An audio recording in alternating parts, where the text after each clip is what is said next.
Bonjour à vous, bienvenue dans la vidéo d'Instruc Santé.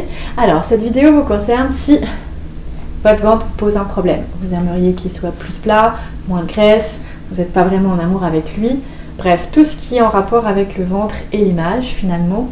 Si vous avez des problèmes de dos, si vous avez des problèmes de digestion, si vous avez des problèmes de respiration, si vous avez envie de travailler et de débloquer les émotions ou de faire un travail de développement personnel, et tout simplement si vous êtes curieux.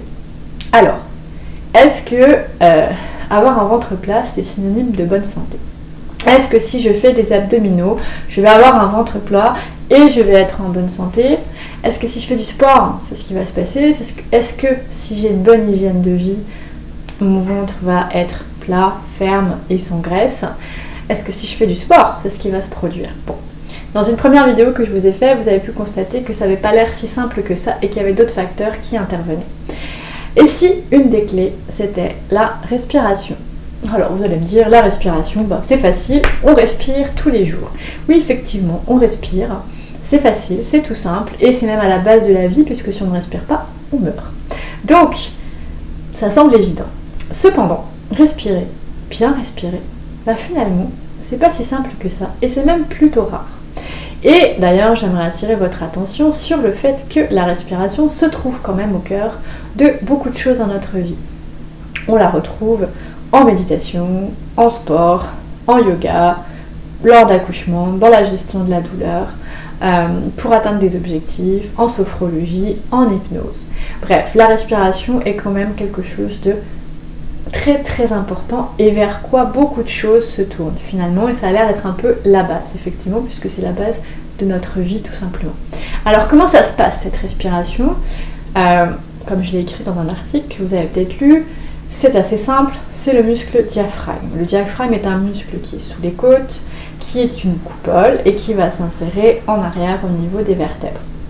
Cette coupole, quand elle se contracte, à l'inspiration, vous voyez, elle va s'étirer comme ça, va s'aplatir.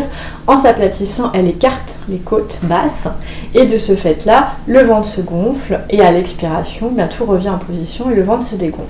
C'est ce qu'on appelle la respiration diaphragmatique. Quand on fait une inspiration forcée, on pousse le mouvement plus loin et à ce moment-là, d'autres muscles interviennent.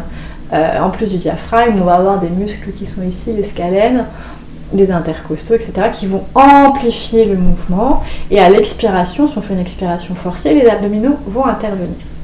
Ce qu'il faut savoir, c'est qu'au niveau du diaphragme, il y a une artère principale, l'aorte et la veine cave inférieure, qui passent à travers ce diaphragme. Donc quand il se contracte et se décontracte, il effectue un phénomène de pompage, de piston, au niveau des artères et veines qui sont là.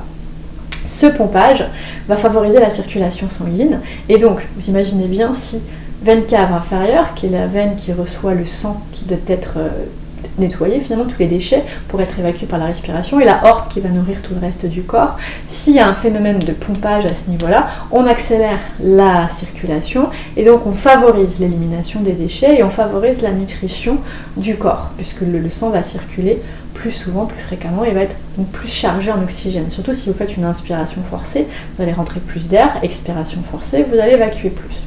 Voilà, ça c'est un premier principe. Vous l'aurez compris, du mouvement de piston qui se passe, contraction, décontraction, où les artères qui passent à l'intérieur sont brassées et les veines aussi. Mais il y a aussi tout le système digestif qui va subir compression, décompression par ce mouvement ventral. Donc qu'est-ce qui va se passer ? C'est que nos organes viscéraux vont être massés, donc leur circulation sanguine à eux aussi va être plus performante, accélérée, donc ils vont évacuer plus de déchets et ils vont être mieux nourris. S'ils évacuent plus de déchets et qu'ils sont mieux nourris, ils sont plus performants. Et s'ils sont plus performants, nos organes viscéraux qui sont là pour trier la nourriture qu'on reçoit et en gros, et libérer d'un côté les déchets et garder le reste pour nous nourrir, vous allez voir que ça va être beaucoup plus efficace. Donc, si c'est beaucoup plus efficace, qu'est-ce qui se passe ? Eh bien, déjà, il y a une meilleure digestion, et s'il y a une meilleure digestion et une meilleure élimination, il y a moins de déchets qui restent. S'il y a moins de déchets, il y a moins de graisse qui peut s'accumuler au niveau du ventre. Okay. Donc déjà, si on a un petit problème avec de la graisse qui s'accentue, qui se stagne, qui se stocke au niveau du ventre, juste par la respiration, vous comprendrez qu'on peut avoir un impact. De plus, ce muscle, le diaphragme, comme il s'insère au niveau des lombaires, des dorsales derrière, et lombaire, on va dire qu'il va travailler au niveau de la colonne vertébrale, et si on lui fait faire des exercices de contraction, décontraction, finalement, on va aller le mobiliser, l'étirer, le stimuler, et il pourrait s'assouplir s'il est tendu, se renforcer s'il était un peu paresseux. Donc vous comprenez que si il fait ça, dans le dos, ça va se soulager aussi, parce qu'on va relâcher une tension. Si votre diaphragme il est coincé, très souvent on a un point dans le dos qui se produit instantanément. Donc si le diaphragme peut se libérer et s'assouplir, le dos va s'assouplir aussi. En plus, si vous travaillez avec des respirations forcées, quand vous faites travailler vos abdominaux, votre soutien ventral va être plus important, et donc vos lombaires et les feintes dorsales vont être soulagées, donc moins de maux de dos. Moi, j'ai traité beaucoup de lombalgie avec des exercices respiratoires. Je ne dis pas que c'est que ça qui peut intervenir, mais c'est un plan d'attaque qui peut être très intéressant et auquel on ne pense pas souvent. Donc, on a vu l'aspect esthétique, l'aspect des maux de dos, l'aspect respiratoire qui coule de source, puisque si vous avez des problèmes respiratoires, le fait de faire travailler votre diaphragme, de le rééduquer, vous allez améliorer ou aider en tout cas vos problèmes respiratoires. Ensuite, qu'est-ce qu'on a ? Eh bien la digestion, donc la digestion aussi, si vous avez des problèmes digestifs, ça va pouvoir s'améliorer. Émotion. Le diaphragme est au niveau du plexus solaire. Et vous comprenez bien, si on tient des émotions, si le diaphragme finalement est contracté, puisque souvent c'est ça, ou alors il peut être paresseux, quand il y a des émotions qui parasitent, si on le rééduque, ça se peut qu'on libère des émotions. Donc ça peut être une bonne façon de laisser aller des émotions. C'est pour ça que c'est utilisé notamment en yoga, en méditation, en sophrologie, en hypnose. Ça nous ramène à un état entre l'éveil et le sommeil, et ça peut permettre d'évacuer ces émotions qu'on garde coincées ici. Voilà.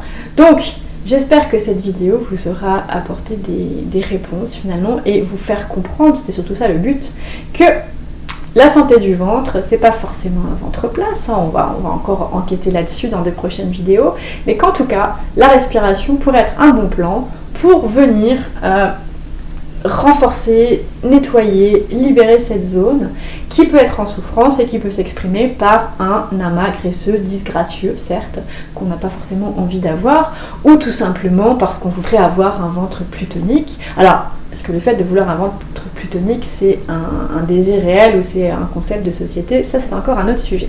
Mais voilà, donc on essaie d'apporter des pistes de réponse. Et là, aujourd'hui, c'était la respiration. Je vous propose de cliquer sur le lien qui est en dessous de la vidéo, dans lequel je vous propose un exercice de reprogrammation du diaphragme. Voilà, bonne pratique à vous, et moi je vous dis à bientôt pour des prochaines vidéos et des informations sur la reprogrammation pour vous permettre de travailler vraiment votre ventre en profondeur avec toute la thématique qui l'entoure. À bientôt!